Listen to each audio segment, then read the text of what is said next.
Welcome, everyone. Thank you for joining us for today's webcast. Save Your Sanity, 21 Productivity Hacks That Will Transform the Way You Work, sponsored by Capacity. This webcast has been pre-approved for HRCI and SHRM credit. Please be sure to attend the complete webcast in order to receive your credits. If you have any questions during the webcast, please click on the Q&A tab in your webinar controls and type them there. I'll post a link to the slides in the chat area once the presentation has started.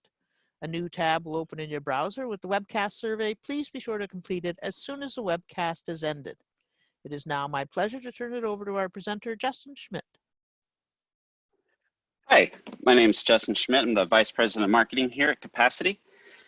And today we're going to do something I think that's going to be fun and useful. There's a lot packed into this webinar, so I'm going to do my best to pace myself appropriately, but I wanted to put something together that is back to normal, so to speak, and not necessarily continue to talk about whatever it is in the age of coronavirus or anything like that, and like offer some tips that are useful. So Save Your Sanity, 21 productivity hacks that will transform the way you work.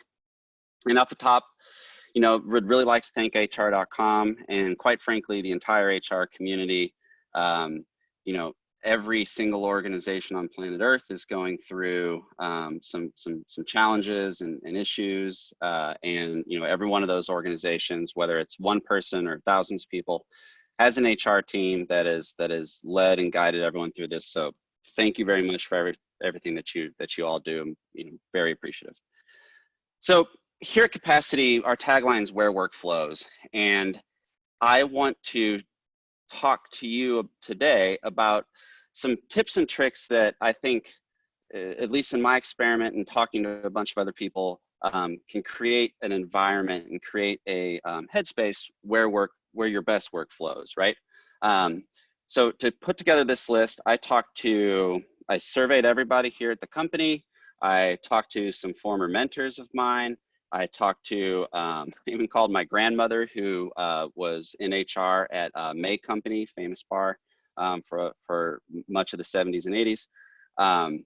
And try to pull together a list of things that everything in this list is either something I've done myself and have seen benefit from, or somebody I know personally has used in their day and seen some benefit from it. So I really hope that at the end of this, everybody here can at least take something away to their workday and see if they can make their workflow. So how do we get to where work flows? Well, I've got 6 major sections here, and I'm very proud of the alliteration that I came up with these, so bear with me. We have timeless tips, meaningful meetings, decreasing distractions, control your calendar, enhance your email, and the general guidelines, which isn't quite it doesn't have the sizzle of the previous 5, but at least it keeps the alliteration theme. So let's start with timeless tips. This is all about managing time. So the first one is, set goals for everything. Our CEO, David Karandish, this came from him specifically. And when you think about goal setting, like, follow the SMART framework, right? Like everybody, everyone has gone over the SMART goal framework at some point in their career, right? Specific, measurable, actionable, relevant, timely. We have all done it, but it's good to remind yourself of these things because it really does work. Second is to remember Parkinson's law. So a goal is going to expand to the time frame it's given. Much like a gas will expand to the volume of the container in which it's stored. Your goals are the same way. So like, give yourself a date on these things. And then everything you do following should be working towards a goal. If your daily task list has an item on it that doesn't have a parent goal attached to it, then what that typically means is that you have some aspect of your day-to-day that's unaccounted for, therefore it cannot be planned, therefore it cannot be optimized.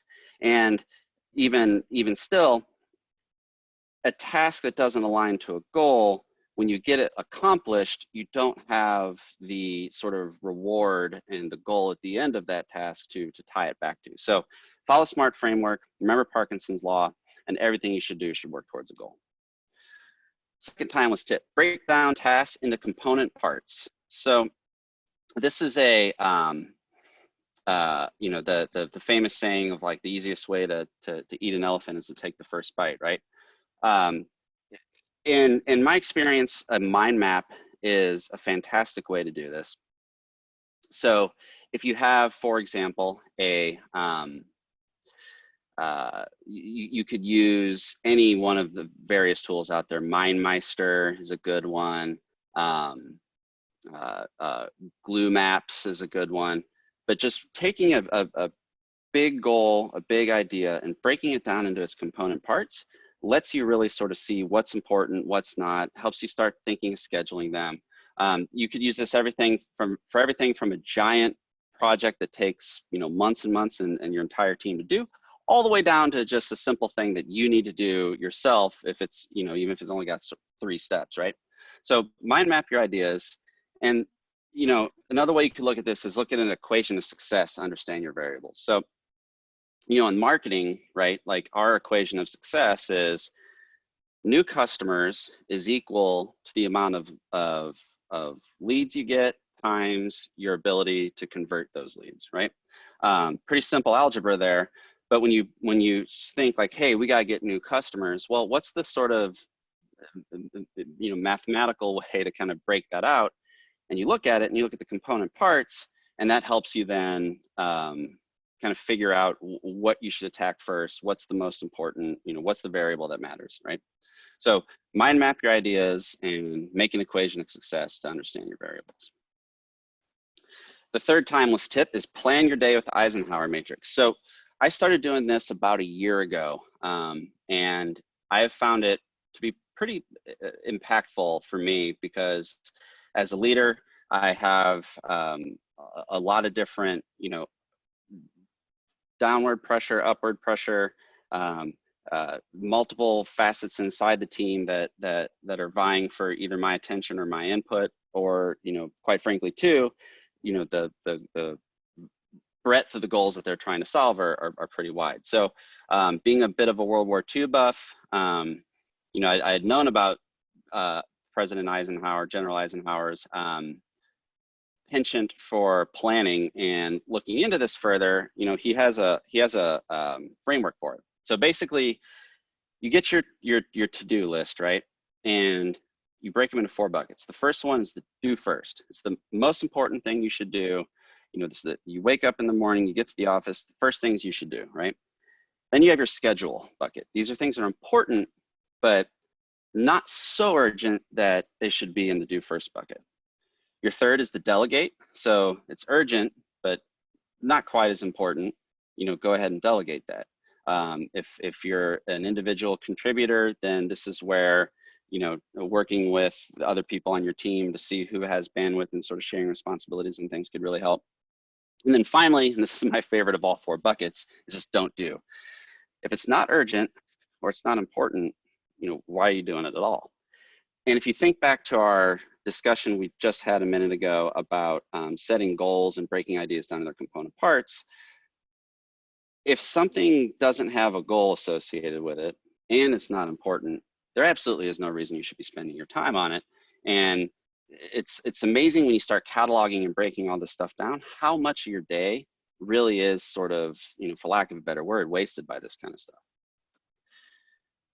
So the fourth one here in the timeless tips is the Pomodoro Technique. This got kind of buzzy a few years ago with the advent of time tracking apps and whatnot. I kind of go back and forth in how rigorously I apply this, but there's a couple of parts of it that I think are very important to bake into whatever your framework is for managing your time. So let's just go over the Pomodoro Technique really quick for anyone that isn't familiar with it. So basically, you pick a project or a task from your to-do list, you set a timer for 25 minutes, and you get to work. Work diligently until the buzzer sounds.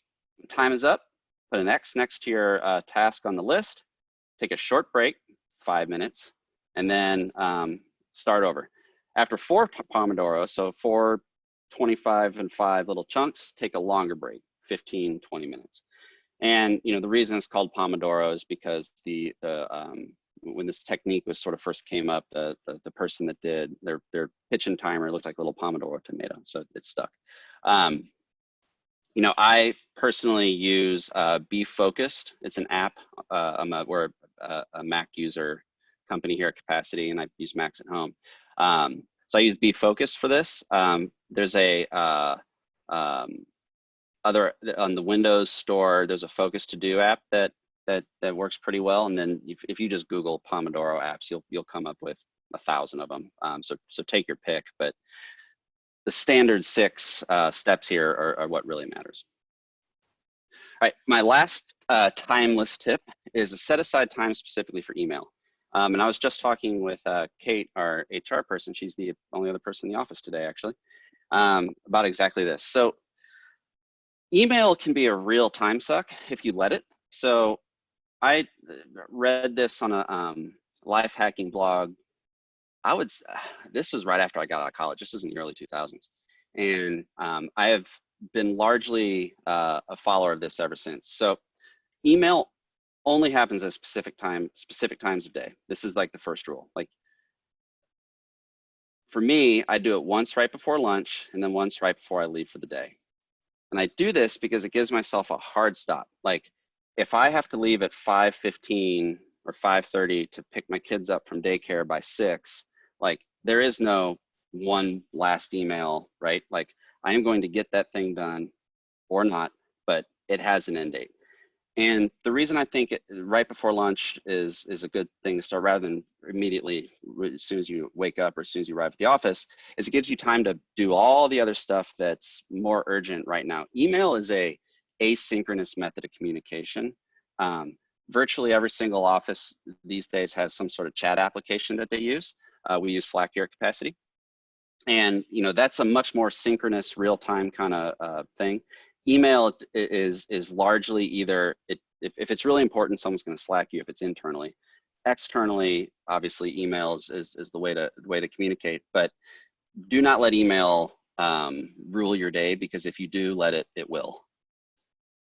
So the second bucket here are meaningful meetings, and this is a pet project of mine over the years. Just again, as a leader, I spend a lot of time in meetings, and for me, the most important thing that I've learned over the years, this comes directly from yours truly here, is never set a meeting for a full hour or a half hour.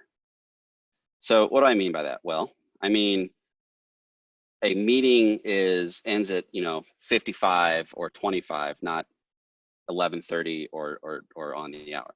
And what happens, it prevents you from running around between meetings. If you remember your days at college, your college courses sort of ended at the 50-minute mark, right? And it's because you have students then going from one end of the campus to the other. Well, for some reason, when people get into the real world, we insist on having meetings back to back to back, and you end up with no break whatsoever in between your meetings. So you have no time to process your thoughts. The attendees have no time to process your thoughts. You have no time to like jot down any final notes. You have no time to get to your desk before the next thing or get to the next conference room. So for me, I try to, and Jennifer, who's on my team, she's on the call, sort of monitoring the chat and everything today. She can attest to this. I never schedule meetings that end at the 30 or at the hour. And then finally, if you set a 25-minute meeting with a 5-minute in between time, and you're using the Pomodoro technique, your meetings are now jiving with your Pomodoro. The second meaningful meetings tip we here have is always provide a meeting agenda up front. A shocking amount of people don't do this, and I think it makes for a lot of wasted time because people are trying to acclimate themselves to the conversation rather than getting into the heart of the thing, right? So always provide an agenda up front. The more detailed, the better. Both Outlook and Google Calendar have a nice little spot, put a description. If you use Zoom puts 7 paragraphs worth of phone numbers and links to attend the meeting, but there's still plenty of room for you to put a very detailed agenda of what you want to cover, what are the goals, what are we going to discuss. any links to relevant materials, which is going to be important here in a minute.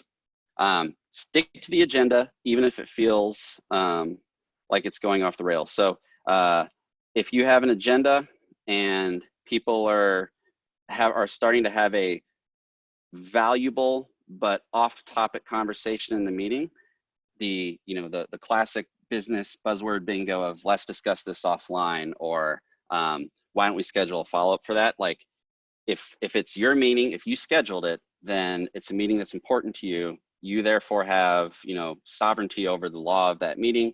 You can say, Jennifer, I think that's a fabulous point. Let's table that for now and discuss it offline.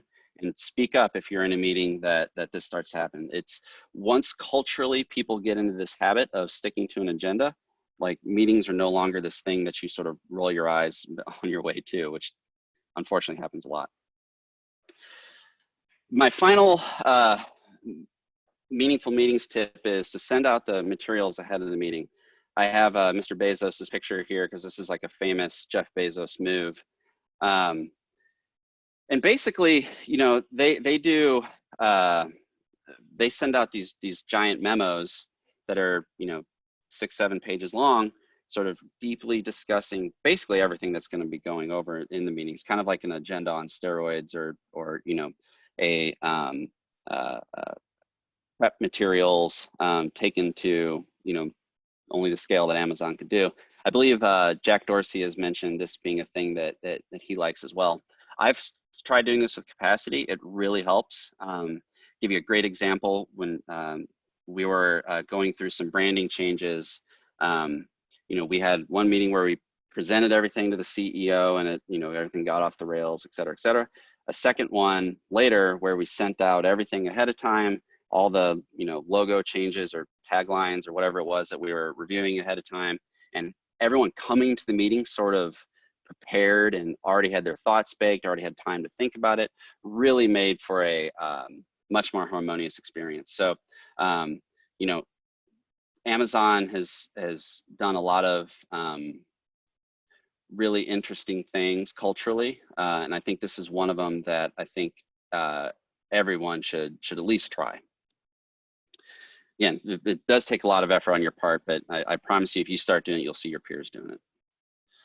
So when we look at where work flows, one of the big interruptions to flow is distraction.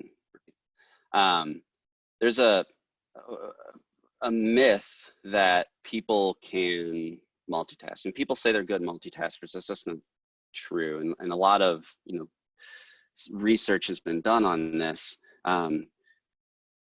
I think it's best to really try to focus yourself on the one or two things you have to accomplish, and sort of turn off the blinders turn on the blinders and just do it. And here's some tips to help manage that. So the first one is like just brute force yourself to not get distracted. So what do I mean by that? Well, there's a focus app. So the good example of this would be there's an app I've used in the past called Rescue Time. There's also one for Mac OS called Focus, where, for example, you'll block Facebook from being able to load on your computer for an hour, or you'll have you could say that, like, for the next hour, turn off notifications. Or another way these apps help too is by they're on I think Windows calls them Spaces app, Mac calls them desktops, where you can have like a separate just one app in the thing and nothing else. Very helpful. Timer clocks for meetings. So our director of, or VP of product, Mike Hunnigan, a gentleman I've worked with for a very long time, used to bring in an actual like clock timer into meetings, and he'd sit down, he'd wind it for 30 minutes and be like, this is the 30 minutes we're discussing the whatever, and then the timer would go off and we'd be done. And I think it's, people need a nudge to stay, and prevent themselves from being distracted. So using the focus settings on your apps, getting an app that blocks things, and literally, you know, it's like the tip to when you get home at night to like lock your phone in a little drawer so you don't get it out to distract yourself. Same holds true for work, obviously. And then, yeah, as I mentioned, apps with focus modes, writing apps, you know, hiding bookmarks, going full screen mode. So, you know, I have a big bookmark and bookmarklet user with Chrome. Quick keyboard shortcut to turn those off. And now, like, I don't even see, like, you know, my Marketo report link or my Google Analytics link or anything like that, because if, you know, if I move my mouse over it to get to the address bar, there's a chance I may click on it and then I'm off to the races on being distracted. So all the little tips and tricks that the apps you use that have some sort of do not disturb mode, use them. And when all else fails, system-wide do not disturb mode. Right now, my Apple laptop has do not disturb mode on. Windows has what they call quiet hours. You can schedule these things or you can sort of brute force it. But the point remains the same. Whether you're in a specific app or using the global settings on your computer, just eliminate the possibility for yourself to even be distracted in the first place. Now we have messaging alerts and managing those. Probably the bane of the modern office worker's existence, right?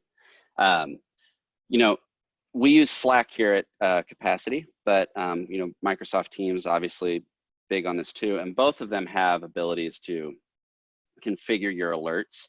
The way I have my personal Slack set up is I have every single channel muted except for the senior leadership channel and the channel with my marketing team directly. Those are the only two that I will actually get an alert if something, or for any message that comes to the channel. Everywhere else in Slack, I've got them all muted, and I've got keyword alerts for the specific things that matter to me. So if someone says website down, whether that's a customer's website down or our website down, that's something that I should be aware of. Then I'll get the notification from Slack. But otherwise, it's just blinders on, and Slack doesn't ping me to death. Highly recommend getting into the settings of your messaging apps and clicking around. Hiding inactive channels. This is another one. It's kind of like the hiding your bookmarks on your browser bar. Really simple, but really effective.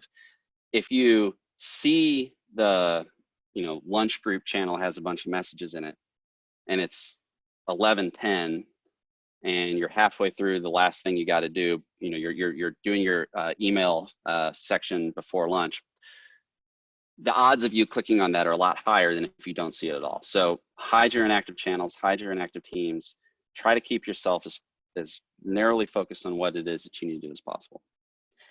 And then I think this is like just so important, like set your status.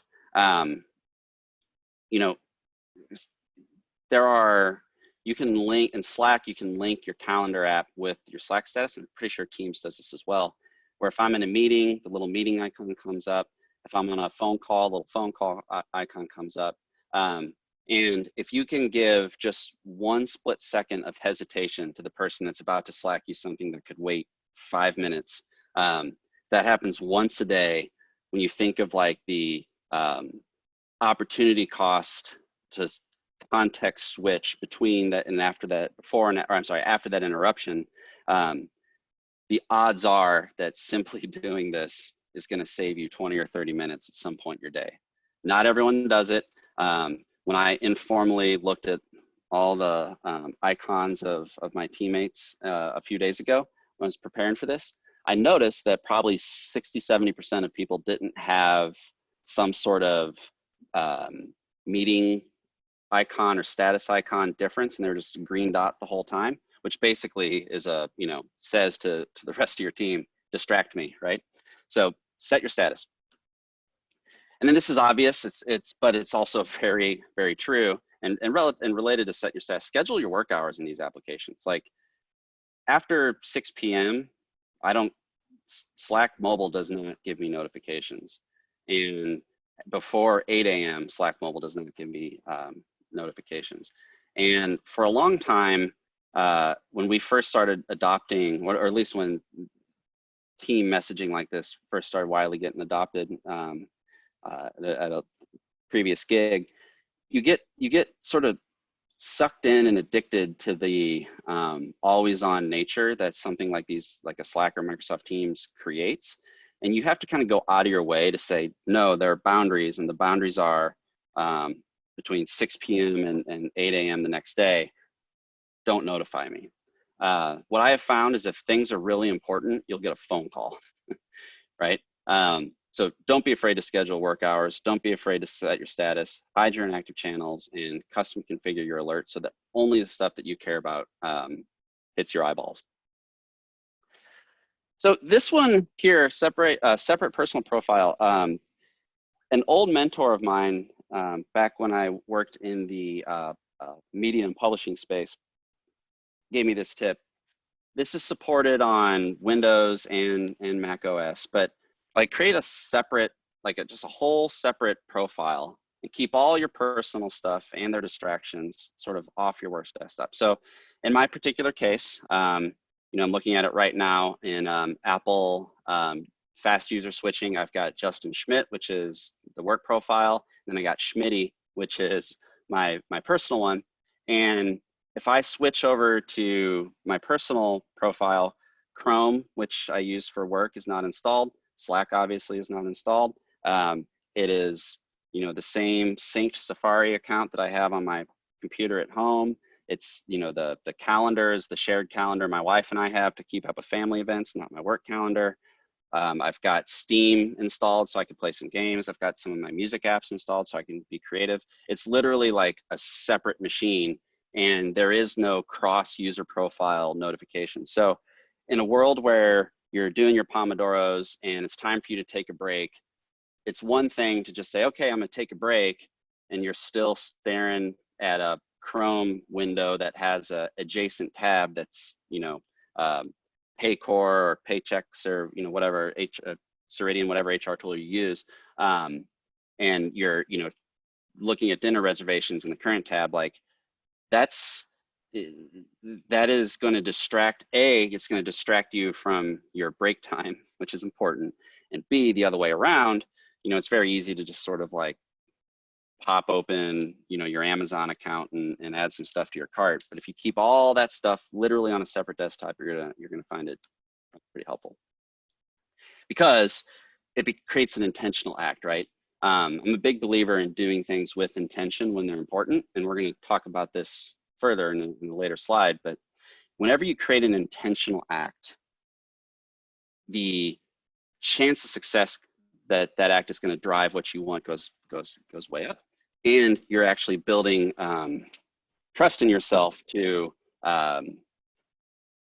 do what it is that you're intending to do. A lot of people sort of act without intention and just kind of flop around, but setting a separate profile and saying, if I'm going to do something, if I want to take a break or I want to check Facebook or do whatever, put that literally on a separate profile, and it'll help. And at bare minimum, create a different browser profile.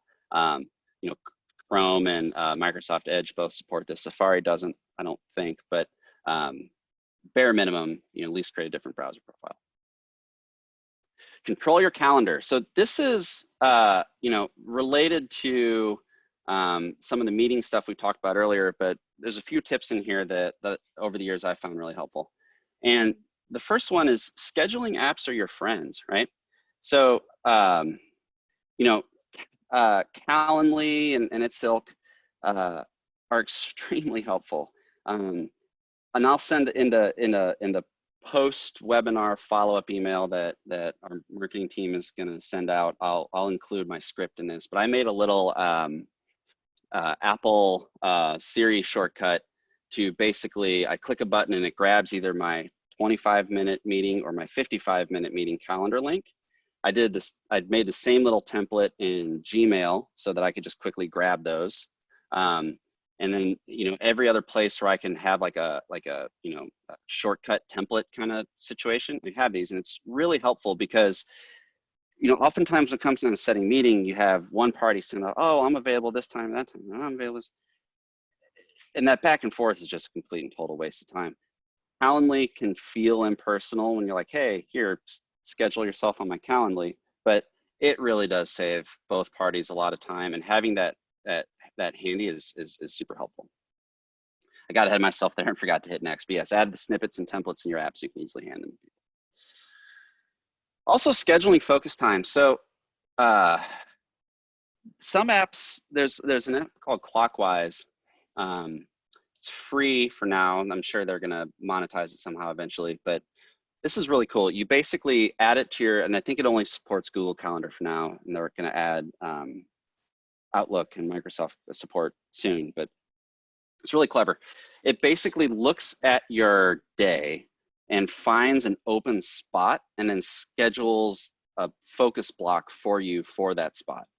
It also, you can link reoccurring meetings, and it will move that meeting, you know, an hour, half hour in whatever direction to both allow you and the other person more open calendar time.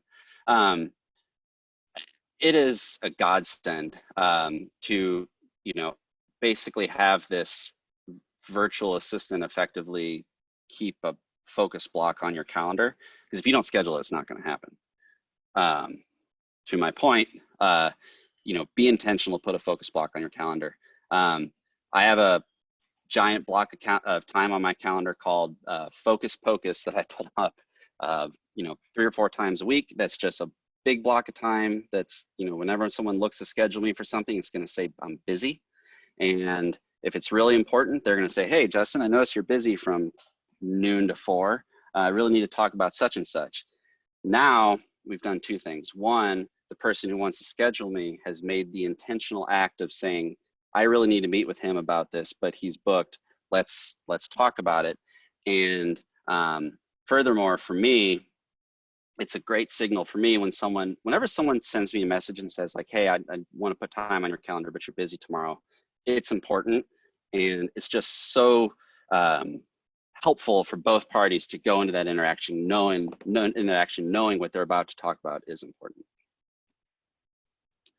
Institute office hours. So again, going back to our school days, my wife's a academic advisor in higher ed, so I you know, see her do this all the time. But you know, office hours, this is to create a bucket of time that the people you work with know that that's your sort of grab bag catch-all bucket for when to come to you with random things that aren't that important. Like having those pre-scheduled blocks of time for people to meet with you is really valuable, because it makes the act of, hey, I need to get you know, I want to talk to Justin about this, now becomes an intentional act and not simply just a spur of the moment, you know, whim decision, right?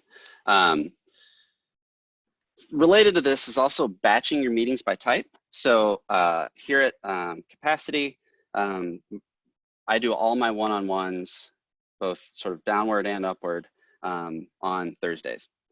And I try to get them as back-to-back as possible. When we meet with our PR agency, we do that Wednesdays at 2 o'clock, I think it is. Right after that, we meet to talk about, you know, internally we would meet to talk about other advertising partner type things. So like in both these instances, you have like conversations and like meetings grouped together. So you really only have to sort of prepare yourself once to kind of get through the whole talk track. I think this is related to an office hours concept, which is why I included it. For what it's worth, Google does have a office hours type feature in it. I don't necessarily like how it's how they implement it. So what I typically do is just sort of, you know, say to the team like, hey, office hours for random stuff is at a particular time. Our CRO does the same thing. It's literally called office hours, the 1 day a week from noon to 2 or whatever it is that he does it. Enhance email. So I know we talked about email a little bit earlier, but I wanted to kind of get back to it. So this was a big this was a big hobby of mine for a while, was trying to find the perfect app to help me manage my email. And I learned a lot during this process. So hopefully this is really helpful for you guys. So being a tech nerd at a tech startup, I got really sucked into the hype around Superhuman. For those of you who don't know, Superhuman is a very cool but extremely, for lack of a better word, bougie expense.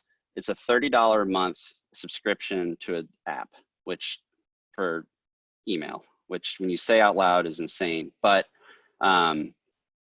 what they've managed to build is actually fairly impressive, and effectively trains you to go through email with keyboard shortcuts in a very fast loading experience that's unlike anything you'll sort of, if you're not a big keyboard shortcut emailer, this is a great crash course in it.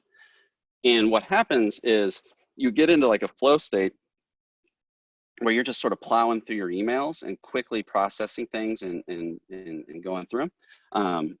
Great application. I would recommend if you can get an invite, and if someone wants to, if someone really wants an invite, email me after the show.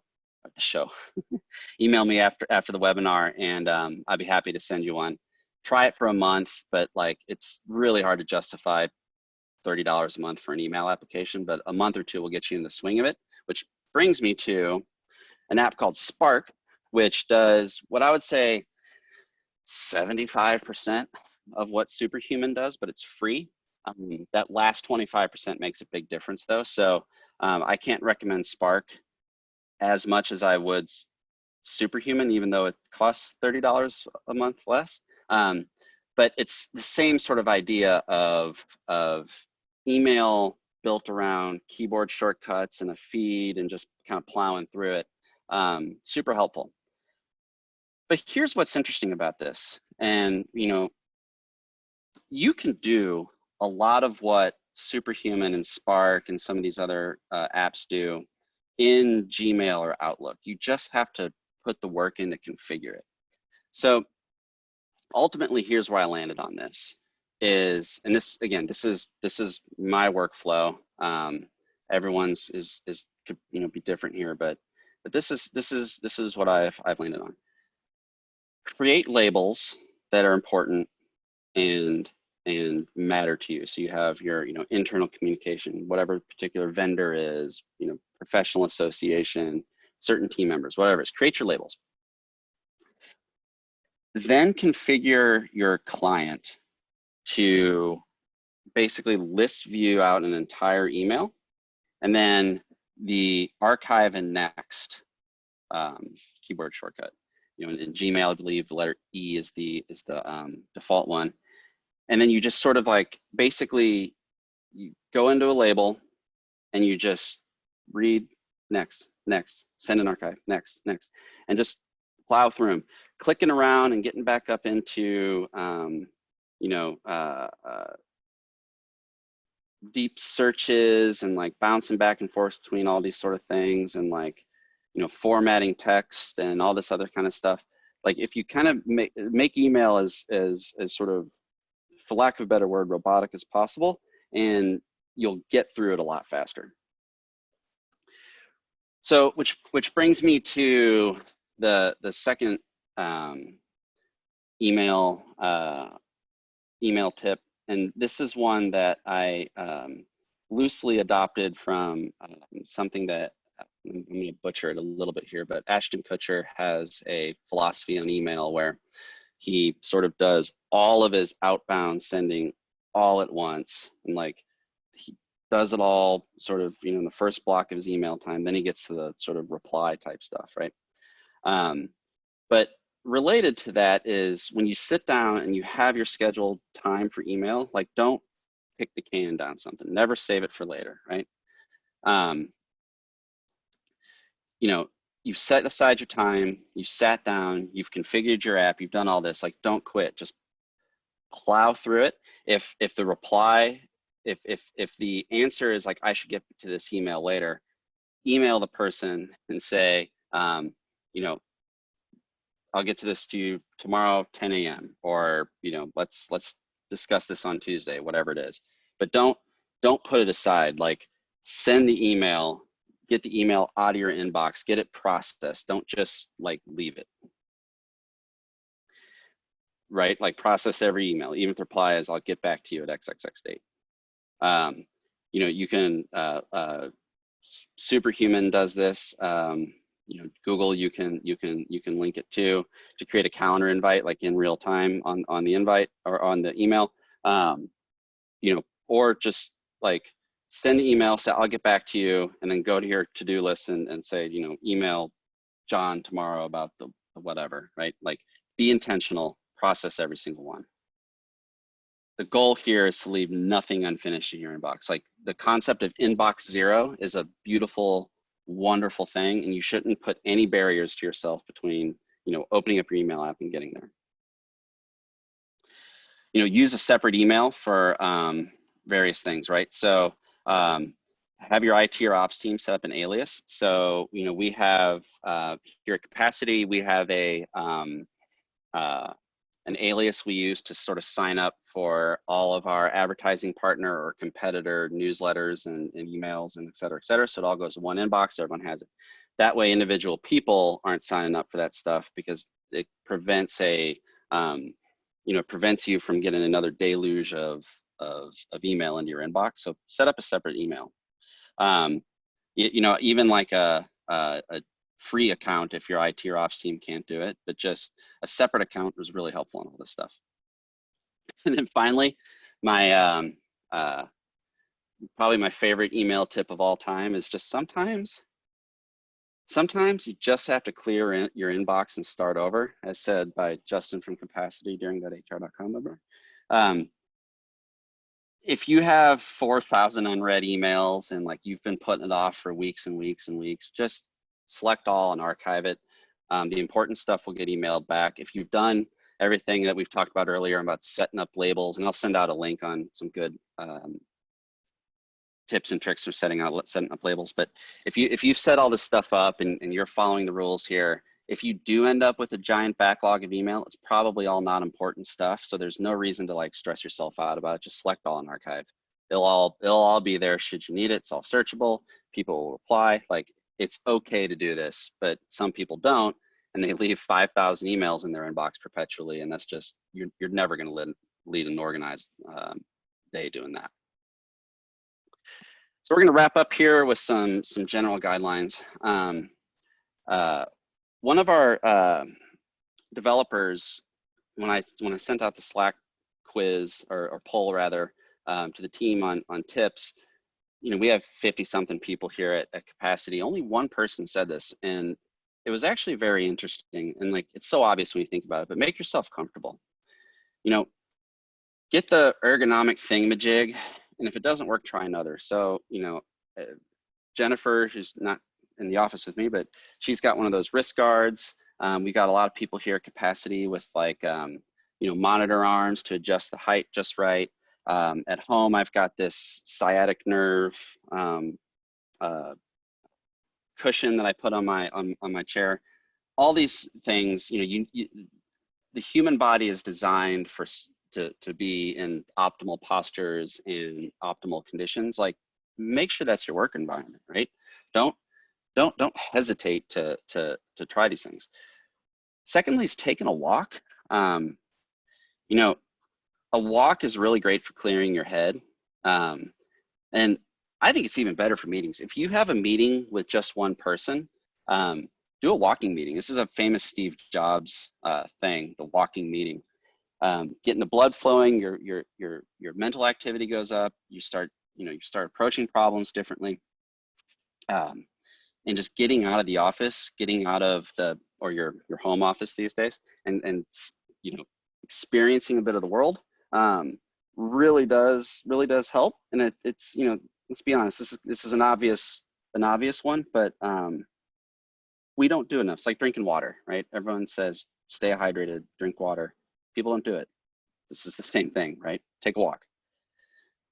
Use a good note-taking tool. So, you know, there are, I see a lot of people you know, I was guilty of this. You just sort of open up text edit or whatever text editor and you just jot something down. This is the digital equivalent of, you know, writing on one of these. That's not sustainable. Invest in something like Evernote. Google Keep is free. If you're in a more Bear is a phenomenal Evernote alternative. It's also, I would say, a little more technically inclined. So if you're comfortable with Markdown and you need to format, you know, JSON or whatever in your notes, Bear is a really great Evernote alternative. But like, these apps are fantastic. They have Evernote and Bear both. You can take a picture of something, and the OCR algorithms will turn it into text and make it searchable. You know, you can cross-device syncing. It's wonderful. So much better than just jotting something down in a text file or a Post-it note. They all have mobile apps too. You know, when you're on your meeting walk and you get a great idea, you need to write that note down somewhere. So, you know, all these good apps have mobile versions of them. Make sure you download it. This was an interesting one. So spend money on pen and paper. This goes back to my my thing about being intentional. Go to a stationery store and try out the expensive stuff. There's a coffee shop here in St. Louis that's literally attached to a stationery art supplies type store. And I remember going in there one day and, you know, I'm waiting for my latte or whatever, and you started messing around with like they had a little kiosk where you could try out like a roller ball versus a ballpoint versus the other sort of ink type of ink pens. And I found out that I really like 0.7 millimeter rollerball pens, and I never in a million years would have spent $6 or whatever it was on an individual pen. You can, when you get into fountain pens, they get very expensive, but I never would have thought, you know, I'm going to buy a $7 pen, but I did.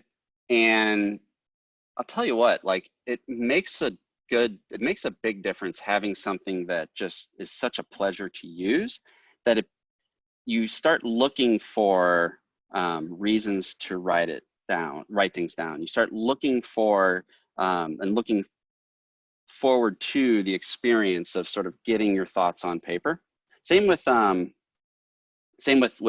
notebooks, right? Like, you get the nice journal, and if your materials are special and sacred, then your notes become special and sacred. You know, obviously in a pinch, if you need to take the cheap Bic pen and write on a Post-it note, of course, do that. But if you have a daily planner, invest in one. Or if you don't have a daily planner, invest in one, right? Or the digital version of this is investing in Evernote or Bear or something. But I challenge everybody, next time we can all shop and go into stores on a whim, to go into a stationery store and try out a really nice pen. It sounds silly, but I promise you it'll make a difference. So finally, you know, invest in software to help you do your best work. This is going to be the one and only capacity pitch I'm going to make, and it's going to be very short. So if you've made it this far, thank you for listening. You know, like I said at the top, our tagline here at Capacity is where work flows. So what is Capacity? Capacity is a new kind of help desk powered by artificial intelligence that automates support for your customers or employees. Again, Justin from Capacity, reinvent.hr.com webinar. So, you know, we're proven with great brands. You know, we've worked with a lot of brands across a lot of industries. You know, I would encourage all of you to think, like, is there anything in my HR organization, any process that could be automated? Is getting asked the same question over and over and over again a drain on my time? Can our employee handbook be turned in? Can we have an AI read our employee handbook and answer people's questions about it without our input? If the answer to any of those questions is yes or maybe, I encourage you to go to capacity.com/demo, and we'll be happy to walk you through it. You know, bit of ad hoc demo you could get, we partnered with HR.com to provide a coronavirus and COVID-19 chatbot, which HR.com is making available for free on hr.com/coronavirus. Would encourage everyone to go there and check it out. So at the end of the day, I am so grateful for everybody to have signed up for today's webinar, spend some time with me. I really hope that of the last 21 things we talked about, there was at least one or two that you're like, you know what, I'm going to try that. And I bet it's going to make a difference. And if it doesn't, it's going to get your mind going in a place that could potentially lead you to something that will work for you. But the point of all this is there's a lot of ways to manage time. There's a lot of ways to do your best work. And I think it's really important that we all keep experimenting there. So again, thank you so very much. And it sounds like we've got potentially a few questions, and I am done. So I will turn it back to my colleagues on the webinar.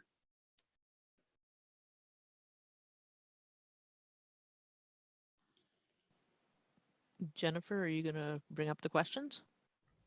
Yes. Excuse me. I'm just pulling them up. All right. So the first one is, what is the purpose of using keyboard shortcuts for email? Yeah, great question. So this is what I learned during my $90 experiment with 3 months of Superhuman. When you're think about like this adds up. If you have hundreds of emails you're plowing through, knowing that as soon as you're done typing, that you just need to hit, Command D or to send an archive, and it immediately pulls up the next one. You start typing. You're saving yourself time, leaving the sort of writing pain to hit send or to go in, to clicking around. Like they're microseconds that add up. But more importantly, it keeps you in the same state of flow. Believe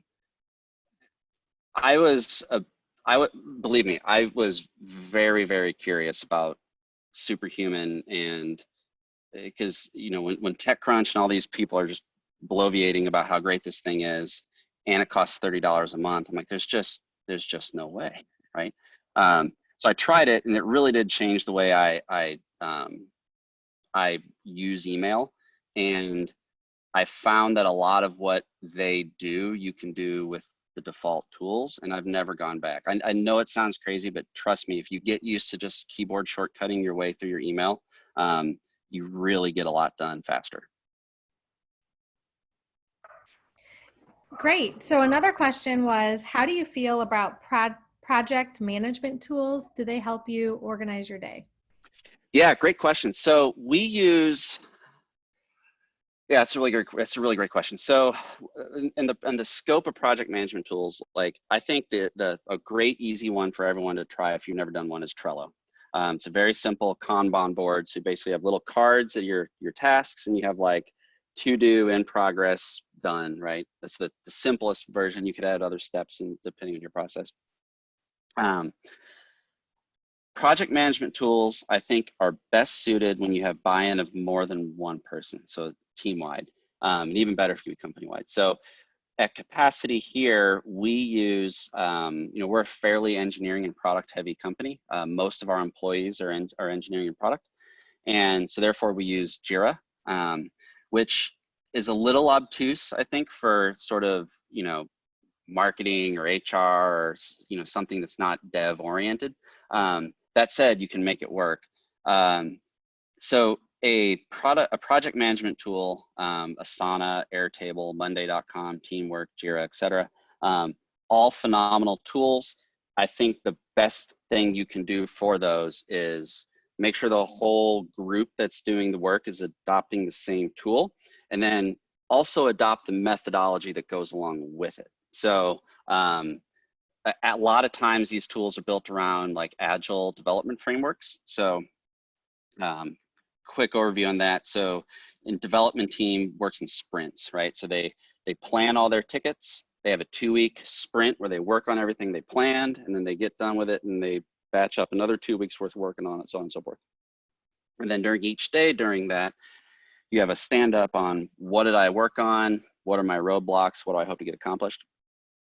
So every one of these tools has a kind of a methodology or different methodologies baked into it.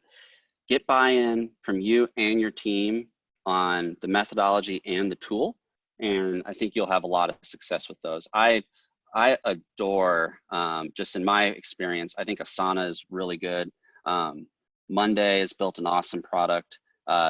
Jira wouldn't be my first choice, but you know, we're a scrappy startup here at Capacity, and we already pay for it for engineering, so marketing is using it. But if nothing else, Trello is free, and you can do a lot of damage. But they're great tools. Awesome. And I think we have time to squeeze in one more question, Justin. So we have had Cool. quite a few questions about the Pomodoro method that you were talking about earlier. So Yes. people are wanting to know how long their breaks should be and how long their longer breaks should be. So if you could just give us a little more insight, that'd be awesome. Yep. So the Pomodoro technique, traditionally, it's 25 minutes and 5 minutes for your short break, and then your long break is 20 minutes. So you basically end up in a period where you work like every hour you work 50 minutes and you take a 10-minute break, and then you take a 10 minutes worth of break, and you take another 10 to 15 minutes every 2 hours, if that makes any sense. So another way to look at it is for every 2 hours of work, you're taking anywhere between 20 and 25-minute breaks, which sounds like a lot, but sounds like, well, that means in an 8-hour day, I'm taking, you know, almost an hour and a half or whatever of breaks. And it's like, well, yes, but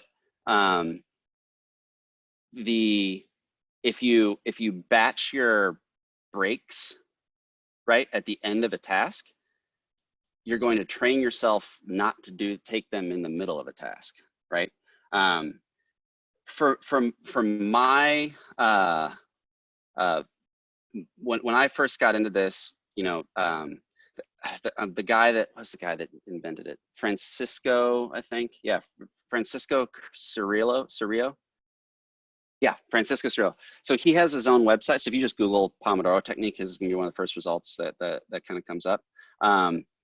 That's the sort of canonical way to do it, but there's been, some people take liberties. Some people say that the longer break should be longer, the shorter break should be shorter, but for my money, 5 minutes and then 10 or 15 for your longer one. Perfect. Well, it looks like we just have a couple minutes left, and I think if we're going to do the Pomodoro method, it would give us all time to get back on track. That's true. I said you should end your meetings 5 minutes early. So I'm gonna honor that. Again, thank you everybody. Much appreciated, and I'll hand it off to hr.com for the close. I'd like to thank our presenter as well as all of you for joining us today. If you'd like to view this webcast again, the archived recording will be available on the hr.com website within 24 hours. Your feedback is important to us. Please take a moment to fill out the exit survey that opened in a new browser page on your computer. This concludes our webcast. Enjoy the rest of your day. Thank you.